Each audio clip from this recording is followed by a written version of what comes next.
사랑하는 성도 여러분, 평안하셨습니까? 1월 6일 목요일 아침입니다. 함께 찬송가 391장 오 놀라운 구세주 찬양하심으로 오늘의 말씀 시작하겠습니다.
저 위험한 곳 내가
아멘.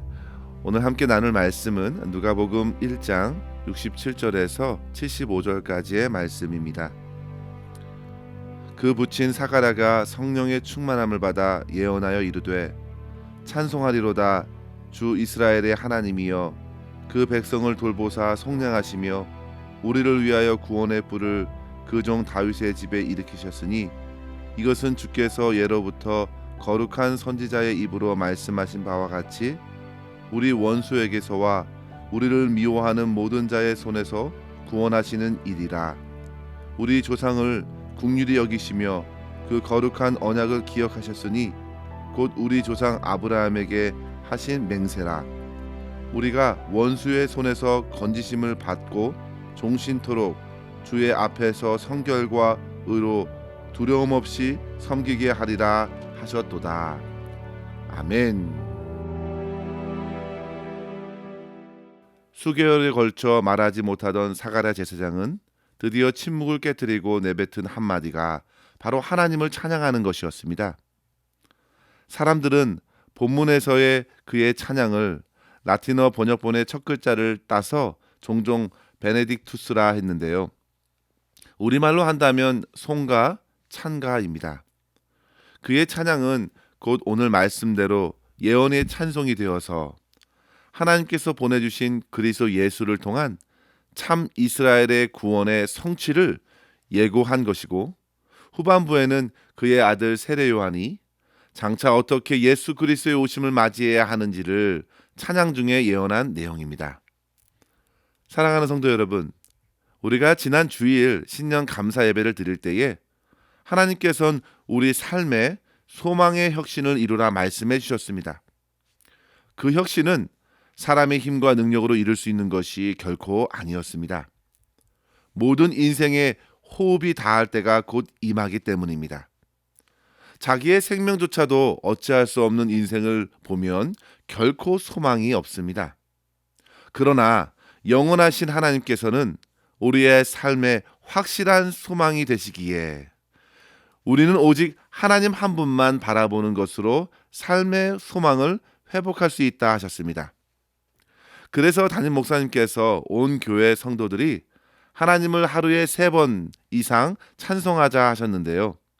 성도 여러분, 그렇게 실천하고 계신가요? 과연 새벽 예배의 찬송으로 하루에 3번을 찬양하면 얼마나 좋은지 모릅니다. 성도 여러분, 누가복음에 보시면요, 주님의 오심을 고대하던 사람들이 하나님을 찬양하였습니다. 엊그제 살펴본 말씀에도 마리아가 천사 가브리엘의 소식을 믿음으로 받고 그녀는 엘리사벳에게 달려가 문안하는 중에 하나님을 기뻐 찬양하였습니다. 어제에 이어 오늘 본문에서도 사가랴가 엘리사벳이 출산하고 그 아들의 이름을 요한으로 짓게 되자 성령의 충만함을 입어 하나님을 찬송하게 되었습니다. 그리고 다음 주에 살펴볼 2장에 보시면요, 천사들이 목자들에게 다윗의 동네에 그리스도가 나셨다는 소식을 전할 때에 수많은 천군 천사들이 하나님을 찬송하였습니다. 그리고 예수님께서 나신 지 8일이 되어 정결 예식을 하러 예루살렘에 올라가셨을 때에 경건한 사람 시므온이 성령의 감동으로 성전에서 아기 예수를 안고 하나님을 찬송하지요. 사랑하는 성도 여러분, 예수 그리스도께서 이 땅에 오신 전후를 보시면 천군 천사들뿐만 아니라 하나님의 백성들이 찬송하였습니다. 여기서 우리는 모든 찬송 가운데 공통적으로 역사하시는 분 성령 하나님을 만나게 됩니다. 성도 여러분, 찬송은 그저 노래가 아닙니다. 성령의 감동과 충만한 은혜로 터져나오는 하나님을 높이는 고백이며 하나님을 찬양하는 노래로서 오직 하나님께 영광이 됩니다. 오늘 사가랴도 68절에 보시면요, 찬송하리로다 주 이스라엘의 하나님이여. 이어 나오는 그의 찬양을 잘 보시면요, 2가지를 주목하여 찬양합니다. 하나님께서 어떠한 일을 하셨는가, 그리고 그 하나님께서 어떠한 일을 장차 이루실 것임을 소망하며 확신하는지를 찬송하고 있습니다. 따라서 성도 여러분, 우리는 이러한 찬양을 주님께 드리기 위해서 먼저 성령 하나님을 의지하여야겠습니다. 하나님, 내 마음이 주를 바라고 주님을 사모합니다. 내 잠자는 영혼을 깨우시고 찬송 가운데 주님께서 어떠한 일을 이루셨는가 깨닫게 하여 주시고, 하나님께서 이제 내 삶에 이루시고자 하는 아름다운 뜻을 분명히 바라보며 소망하게 해 주시옵소서 간구하실 수 있기를 바랍니다. 우리는 무엇보다도 하나님의 말씀을 보고 깨닫게 될 때, 그리고 하나님의 충만한 임재를 경험하게 될 때 하나님을 찬송합니다. 그것은 장소와 시간과 상관없이 우리의 심령에서 터져 나오는 고백입니다. 오늘 사가랴가 그렇게 심령을 터뜨려 찬양하고 있는 두 가지의 주제를 따라 함께 도전을 얻기를 소망합니다. 첫 번째로 성도 여러분, 우리는 하나님께서 원수로부터 구원하심을 묵상하며 하나님을 찬양해야겠습니다. 오늘 사가랴의 찬송은 과거에서 시작해서 미래의 찬양으로 이어졌는데요. 그의 찬양은 바로 구약의 이스라엘을 구원하셨던 하나님에게서 시작하고 있습니다. 68절을 보시면 우리는 이스라엘 백성들을 하나님께서 어떻게 속량하셨는지를 떠올릴 수 있는데요. 바로 이스라엘 민족이 하나님의 백성으로 발돋움하게 된 가장 중요한 계기였던 출애굽 역사입니다. 그들은 애굽에서 430년 동안 애굽의 종으로 억눌려 살아야 했습니다. 출애굽기 1장에 보시면 그들의 압제가 극에 달해서 이스라엘 백성들은 하나님께 부르짖었고, 2장 23절에서 그 부르짖음이 하나님께 상달되어 결국 하나님께서는 모세를 통해 애굽의 손에서 그들을 건져내셨습니다. 이후에 이스라엘 백성들은 광야에서 하나님의 말씀, 율법의 말씀을 받으면서 비로소 하나님의 백성의 모습을 갖추게 되었습니다. 그런데 이러한 출애굽의 역사는 고스란히 당시 사가랴가 살던 시대에 로마의 압제에 눌려있던 유대 상황에서의 간절한 부르짖음과 맥을 같이 하였습니다. 그래서 당시 사람들은 다윗의 왕위를 계승하실 능력의 메시아를 고대한 것입니다. 69절의 말씀을 보시면요, 구원의 뿔이라 고백하는데요, 뿔이 권세와 왕위를 상징하는 바, 그와 같은 힘과 권세로서 원수들에게서 자기들을 구원해 주실 것을 소망하며 메시아를 간절히 기다렸고, 이제 곧 구원해 주실 것을 확신하며 사가랴 또한 찬양하고 있는 것입니다. 사가랴는 그렇게 과거에 하나님께서 오늘날 역사하시기를 믿음으로 바라보고 있는 것입니다. 사랑하는 성도 여러분, 저와 여러분의 찬양도 이와 같습니다. 그리스도께서 저와 여러분에게 성취하신 구원이 무엇입니까? 그것은 곧 원수들에게서 풀려나는 것입니다. 지금 여러분들을 묶고 있는 그것에서 자유케 되는 구원입니다. 사망과 죄악의 사슬에 묶여있던 우리들이 풀려나는 것입니다. 질병과 절망에 어쩔 줄 모르는 굴레에서 벗어나는 것입니다. 우리들의 원수들은 우리의 영혼을 심히 미워합니다. 그래서 어떻게든 하나님을 등지게 하고 주님으로부터 오는 평강을 누리지 못하게 합니다. 사단은 그렇게 원수들의 아비가 되어서 우리를 올가매지만 주 예수 그리스도께서는 십자가의 보혈로서 사단의 권세를 멸하셨고 부활하심으로 사망의 두려움을 제하셨습니다. 그리고 그리스도 안에 있는 모든 사람들에게 참 자유를 허락해 주셨습니다. 사랑하는 성도 여러분, 이러한 은혜를 받은 성도들이 깨달은 마음으로 진정한 찬양을 올릴 수 있습니다. 그 은혜가 곧 구원을 기뻐하는 찬송이 되고, 이제 오늘 우리의 삶을 또다시 어지럽히고 넘어뜨리려는 사단의 그림자들로부터 보호해 주시기를 확신하며 찬양하는 것은 곧 기도의 찬송이 됩니다. 성도 여러분, 하나님께서 구원해 주시는 성도들이 누리는 복을 보십시오. 오늘 본문 74절과 75절에 보시면요, 원수의 손에서 건짐을 받은 후 이제는 더러움에 자신의 영혼을 내버리지 않고 거룩함과 의로써 두려움 없이 주님을 섬기게 됩니다. 구원의 열매는 곧 더 이상 원수의 종로로 타지 않는 것입니다. 주 하나님이 나의 주인 되시니 거룩함을 쫓아 주님을 섬기는 대로 이어지는 것입니다. 사랑하는 성도 여러분, 이러한 회복의 은혜를 충만히 받아 누리실 수 있기를 소망합니다. 주 안에서 참된 구원의 기쁨을 누리시고 온전히 두려움 없이 하나님을 찬양하며 즐거이 주님을 섬기시는 저와 여러분의 삶이 될 수 있기를 주의 이름으로 간절히 축원합니다. 둘째로 성도 여러분, 우리는 하나님께서 약속하신 것을 신실하게 이루신다는 사실을 생각하고 찬양할 수 있겠습니다. 사가랴의 찬송의 1절이 하나님의 구원이었다면 2절은 약속에 신실하신 하나님입니다. 70절에 보시면 구원의 소식은 예로부터 선지자들의 입에서 말씀하셨고 그 말씀은 72절에 보시면 거룩한 언약이라 했습니다. 그리고 73절에 보시면 아브라함에게 하신 맹세라 했는데요. 모두 같은 의미를 담아내고 있습니다. 곧 하나님의 신실하신 약속의 성취입니다. 성도 여러분, 사람들의 약속은 항시 불안합니다. 속고 속이는 일들이 많고 허세로서 허언들을 쏟아내는 일이 얼마나 많은지 모릅니다. 그러나 우리 하나님께서는 신실하십니다. 민수기 23장 19절에 보십시오. 하나님은 인생이 아니시니 시건치 않으시고 인자가 아니시니 후회가 없으시도다. 어찌 그 말씀하신 바를 행치 않으시며 하신 말씀을 실행치 않으시랴 했습니다. 사랑하는 성도 여러분, 우리의 찬양 받으시기에 합당하신 하나님께서는 저와 여러분을 살리실 뿐만 아니라 약속하신 것을 반드시 성취하시는 신실하시며 능하신 하나님이십니다. 이러한 주님께 우리의 삶을 맡기며 찬양하는 것은 그 자체가 힘이고 복이 됩니다.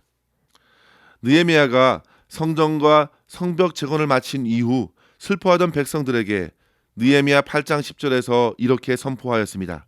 근심하지 말라. 여호와로 인하여 기뻐하는 것이 너희의 힘이니라. 성도 여러분, 우리가 신실하신 하나님을 찬양할 때에 하나님의 약속의 성취하심을 경험하게 됩니다. 이 같은 신실하신 하나님을 찬양하면서 사가랴는 자기 아들 요한이 어떠한 사명으로 그리스도 예수의 오심을 준비해야 하는가 예언하였습니다. 그것은 바로 주님께서 이루신 구원을 전하는 것입니다. 요한은 그렇게 마지막 선지자로서 오직 주님만을 가리켰습니다. 모든 선지자들이 가리켰던 바대로 저분이 하나님의 어린 양이라고 자기의 제자들까지 모두 내보내었습니다. 주님께서 말씀의 신실한 성취자로 이 땅에 내려오셨습니다. 요한은 그렇게 말씀이신 주 예수 그리스도를 드러내었습니다. 사랑하는 성도 여러분, 우리도 그러합니다. 신실하신 하나님의 말씀을 매일 믿음으로 받고 그 말씀을 통해 우리 주님을 드러내야겠습니다. 주님의 말씀은 그렇게 신실하게 저와 여러분의 삶에 성취되기를 우리 하나님께서 원하십니다. 우리는 그렇게 주님을 이 세상에 나타나는 자로 오늘을 살아가야 합니다. 신실하신 하나님께서는 우리의 힘과 지혜로서가 아니라 성령의 능력으로 그렇게 저와 여러분에게 말씀하셔서 그 일을 이루어내실 것입니다. 사랑하는 성도 여러분, 사가랴가 그 시대의 어두움을 깨고 하나님을 찬양하였다면 오늘 저와 여러분 또한 각자의 삶에서 말씀하시는 하나님을 삶으로 찬양해야 되겠습니다. 주님의 구원의 감격을 묵상하시고 날마다 기뻐하며 하나님을 찬양하십시오. 날마다 주신 말씀을 붙들고 순종함으로 우리의 삶을 통해 약속의 말씀을 이루어 가시는 신실하신 주님을 드러내어 삶의 진정한 찬양을 올려드리는 저와 여러분이 되실 수 있기를 주의 이름으로 간절히 축원합니다. 기도하겠습니다. 하나님 아버지 감사합니다. 오늘도 주님의 말씀으로 우리에게 베풀어 주신 주님의 구원과 앞으로의 삶을 통해 주신 말씀을 성취하실 하나님을 바라보며 찬양케 하심에 감사합니다. 주님, 세상은 여전히 여러 가지 이유로 우리의 영혼을 무너뜨리려고 하오나 2000년 전에 주 예수 그리스도께서 이미 이루신 십자가의 구원의 능력이 오늘도 우리를 붙들어 주심을 믿사오니 구원받은 자로서 어떤 상황에서도 기뻐하게 하시며 주님을 찬양함으로 모든 시험에서 승리하게 하여 주시옵소서.